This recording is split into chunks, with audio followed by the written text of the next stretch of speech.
प्रश्न नंबर 9 10.2 का ये चित्र दिया है आपको 10.13 में।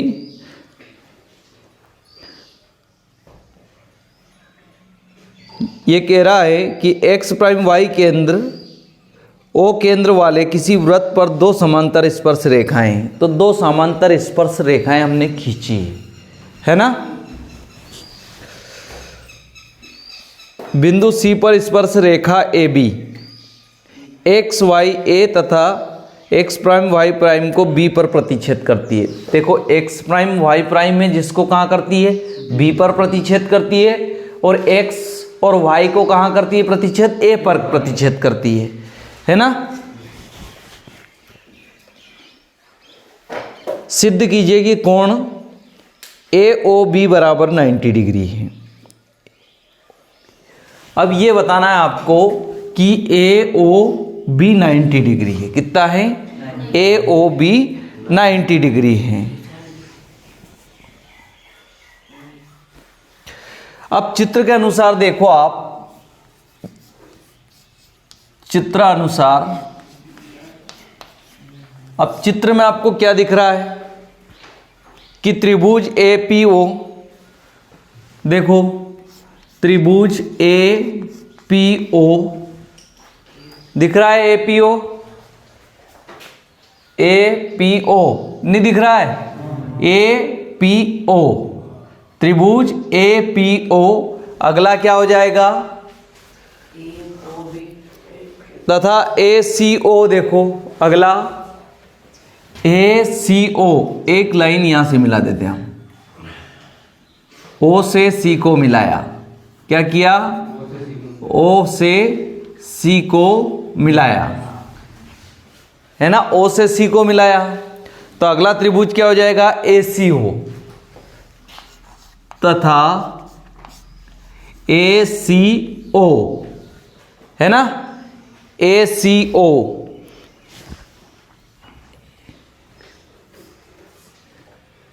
अब ये देखो आप, AP बराबर AC है, दोनों भुजाएं कैसी है, समान है ना।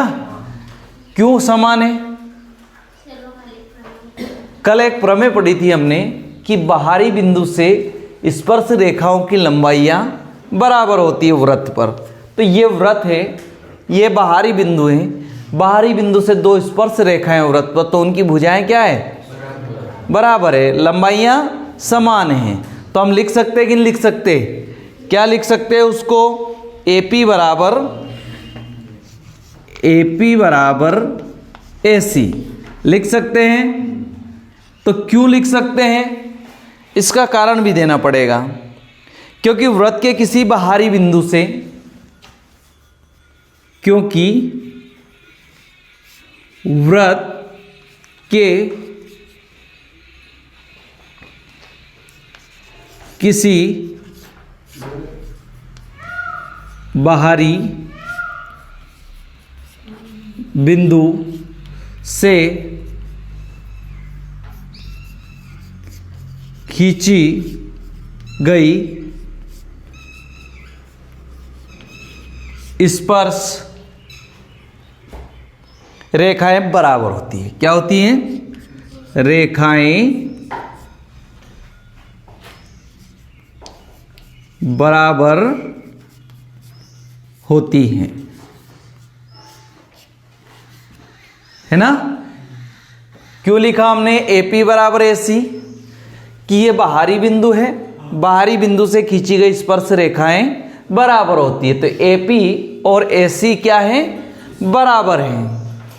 अगला आ जाए आप, AO, देखो इसमें कहीं ना कहीं दिख रहा होगा आपको, AO बराबर AO क्या है, AO और AO क्या है, बताओ, उभयनिष्ठ भुजा है कि नहीं है, उभयनिष्ठ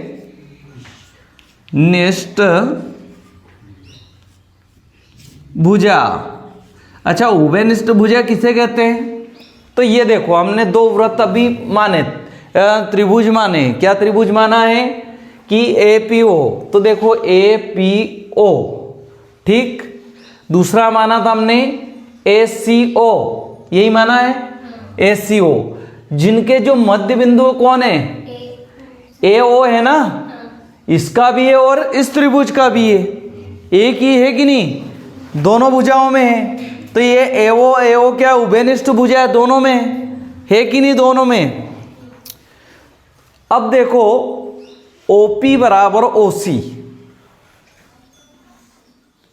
OP बराबर OC, इसका क्या रीजन देंगे। अब ध्यान से देखना यहां पे, OP बराबर OC एक ही वृत्त की त्रिज्या है, क्या है, एक ही वृत्त की त्रिज्या। तो क्या एक ही वृत्त की त्रिज्या है तो छोटी बड़ी रहेगी क्या, नहीं, बराबर है। तो अगर इनको हम त्रिभुज की भुजाएं माने या त्रिभुज की लंबाई माने तो क्या है, बराबर है कि नहीं। तो हम लिख सकते हैं कि नहीं, OP बराबर OC लिख सकते हैं ना। तो इसमें क्या रीजन देंगे, क्या रीजन देंगे, एक ही वृत्त की त्रिज्याएं हैं, क्या हैं, एक ही वृत्त की त्रिज्याएं हैं, क्या है, एक ही वृत्त की त्रिज्याएं हैं। अब आप ध्यान से देखो, आपके पास क्या मिल गया, ये क्या है, AP बराबर AC क्या है, देखो भुजा है, ये भी भुजा है ना त्रिभुज की, और AO क्या है, ये भी भुजा है, OP और OC भी क्या है, भुजा है। तो हमने कहीं पढ़ा था कि भुजा भुजा भुजा सर्वांग समता है ना, भुजा कोण भुजा या कोण भुजा कोण, दो मिलने चाहिए, एक कोण भी मिलना चाहिए। अब कहीं पे ऐसा भी होता है कि तीनों भुजाएं बराबर हो, है ना। तो ये क्या हो रहा है, सर्वांग सम हो रहा है कि नहीं हो रहा है, किस नियम से, भुजा भुजा सर्वांग समता नियम से, सर्वांग समता नियम से। हमने कक्षा 9 में पढ़ा था कि कभी ऐसा होता है साइड एंगल साइड, कभी कभी साइड साइड, कभी एंगल एंगल एंगल, या एक और क्या बच गया आपका, एंगल साइड एंगल। तो अब हमारे पास क्या है, साइड साइड है कि नहीं, है ना। तीनों भुजाएं हमारे पास समान है कि नहीं, तीनों भुजाएं बराबर मिल रही है। तो क्या लिखेंगे, इसको सर्वांग समता दर्शाएंगे कि नहीं दर्शाएंगे। तो त्रिभुज, चूंकि इसलिए ये, इसलिए त्रिभुज क्या है, APO ये बराबर है, और इसके ऊपर लगाओ सर्वांग समता का निशान, ऐसे क्या है, ये सर्वांग सम त्रिभुज ACO है, क्या है, ACO। क्यों लिखा हमने, तो यहां लिखना है आपको, भुजा भुजा भुजा सर्वांग समता नियम से। किससे लिखा हमने, भुजा भुजा सर्वांग समता नियम से। तीनों भुजाएं बराबर कर दी कि नहीं कर दी हमने, क्या कर दी,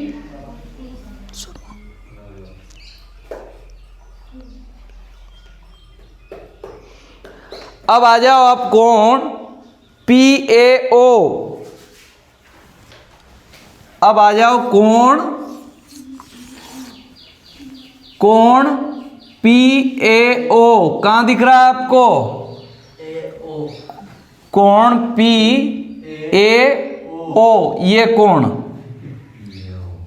है ना, कोण PAO बराबर क्या लिख सकते हो, क्या लिख सकते हो, OAC बराबर कोण ओ ए सी। कैसे, क्या लिखा आपने, पी ए ओ, ठीक। फिर क्या लिख सकते हो, ओ ए सी।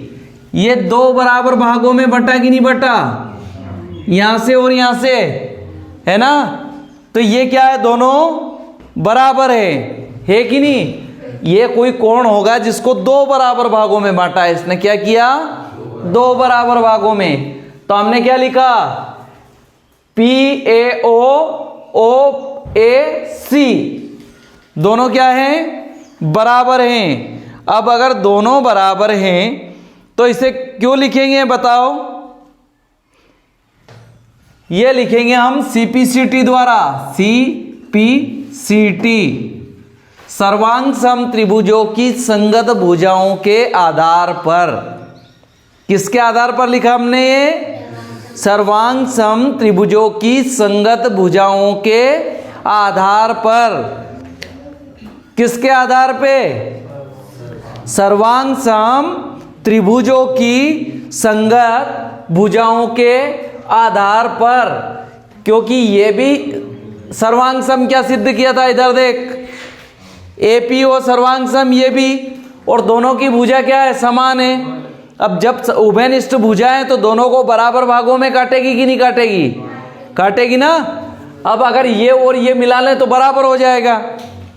तो ये कोण भी क्या है, जो बीच वाला कोण है वो क्या है, बराबर है, हमारा बराबर है ना। इसीलिए तो लिखा हमने सर्वांग सम त्रिभुजों की संगत भुजाओं के आधार पर। अब यहां लिख सकते हैं हम सा त्रि सा, सर्वांग सम त्रिभुज सा से संगत भुजाओं से के आधार पर।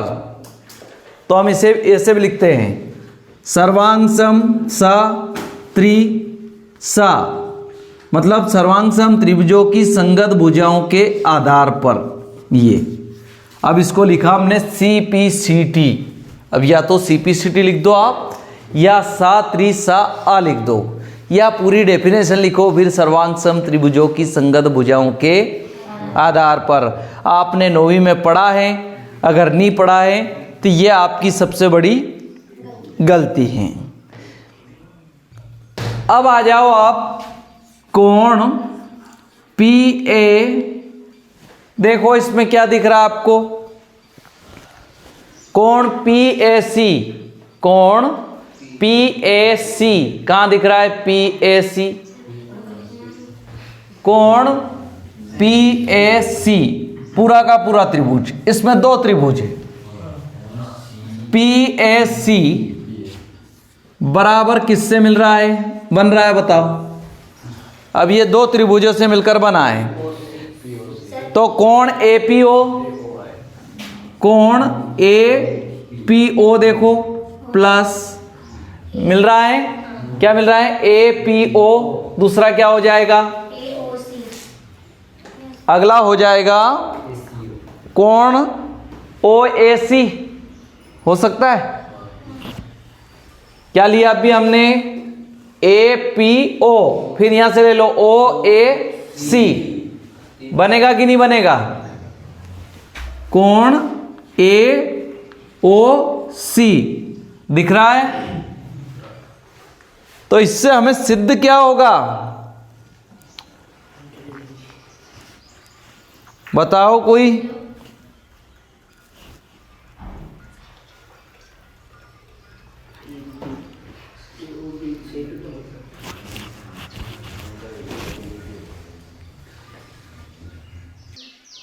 इसी प्रकार कोण क्यूबीसी बराबर क्या दिख रहा है, क्यूबीसी दिख रहा है आपको, क्यूबीसी। पहले कौन सा लिया था, ये लिया था, क्या लिया था, एपी, ये लिया था पीएसी, है ना ये वाला। अब ये क्यूबीसी, ठीक इसी प्रकार इसको हम लिख सकते हैं। अब हमने सिद्ध किया है कि दो कोण ओबीसी, टू कोण ओबीसी कैसे सिद्ध होगा, जैसे ये सिद्ध किया हमने इसी प्रकार ये सिद्ध होगा। कौन होगा, QBC बराबर क्या लिख सकते हो आप, दो कोण OBC, दो कोण के बराबर है कि नहीं, ये कोण और ये कोण बराबर है, ये भुजा और ये भुजा बराबर है और ये उभयनिष्ठ भुजा है। तो इस आधार पे हम लिख सकते हैं इसको QBC बराबर दो कोण OBC। अगर इस कागज को फोल्डिंग किया जाए तो एक दूसरे के ऊपर आ जाएगा कि नहीं आ जाएगा, है ना, बाहर जाएगा क्या, नहीं जाएगा, दोनों बराबर है सर्वांश में।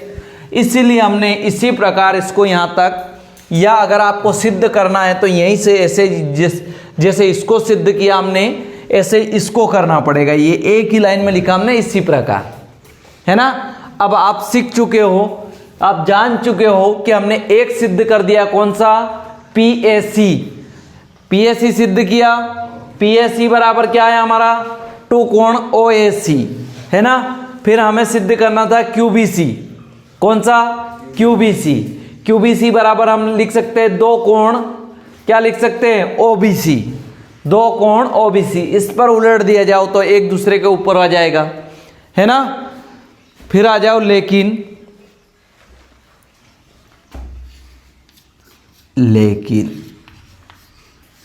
अभी खत्म नहीं हुआ है। लेकिन दो कोण कोण PAC प्लस QBC बराबर 180 क्या है। अब देखो आपने दो निकाला है, एक सरल रेखा बन रही क्या, देखो बन रही क्या, कैसे। अब आप ध्यान से देखो, PAC क्या है आपके पास, एक तो PAC एक QBC, एक कोण क्या है A, एक कोण है B। तो PAC में A ये है कोण, है ना, और B में ये आधा कोण ये और आधा कोण ये मिला लें तो पूरा ऐसी लाइन है ना। आधा कोण तो ऐसे है, आधा ऐसे। अगर इन दोनों को, इसको ऐसे और ऐसे मिला लें तो क्या 180 बन रही कि नहीं बन रही है, एक सीधी रेखा बन रही ना। तो हम लिखेंगे इसको कोण PAC प्लस कोण QBC, कोण PAC प्लस कोण QBC बराबर 180 बनेगी कि नहीं, सीधी सरल रेखा बनेगी ना। तो हमारे पास इसका मान दे रखा है, PAC का मान कितना है, PAC का मान है हमारे पास दो कोण लिख सकते हैं, क्या लिख सकते हैं हम, OAC प्लस क्या लिख सकते हैं, कोण OBC, दो कोण OBC बराबर 180। अब यहां से क्या दो कॉमन ले ले क्या, है ना, दो उभयनिष्ठ हैं, दो जैसे ही कॉमन लेंगे तो यहां बचेगा आपका कोण OAC प्लस कोण OBC बराबर 180। अब ये दो कहां चले जाएंगे, बटे में, तो ये हो जाएगा कोण OAC प्लस कोण OBC बराबर 180/2। अब ये देखो वो तो 90 हो गया हमारा, इन दोनों कोण मिला के कुछ बन रहा है हमारा, जो निकालने का था वो मिल रहा है। क्या बन रहा है, OAC देखो कहां पर है, OAC ये मिल गया आपका OAC, फिर OBC, तो मिला क्या आपको, AOB मिला, क्या मिला, AOB मिला, जो प्रश्न में दिया है आपको, क्या दिया है, AOB दिया कि नहीं दिया।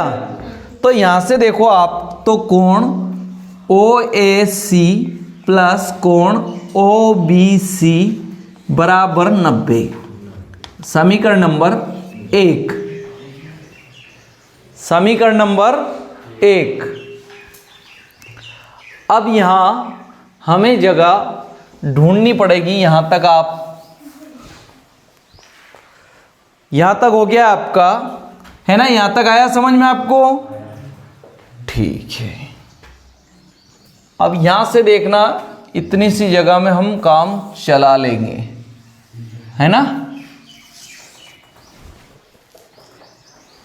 अब ये त्रिभुज देखो आप ए ओ बी में, त्रिभुज ए ओ बी में। अब त्रिभुज ए ओ बी मैंने अभी कहा था आपको कि ये कैसे मिलकर बना है, ओ ए C plus O B C से। अब क्या लिख सकते हैं, ए ओ बी, ये हमें बताना है कि ये कितने डिग्री का है, 90 डिग्री कोण पर है। कितने पर है, 90। तो ए ओ बी त्रिभुज ए ओ बी बन गया पूरा का पूरा हमारा, बन गया कि नहीं बन गया।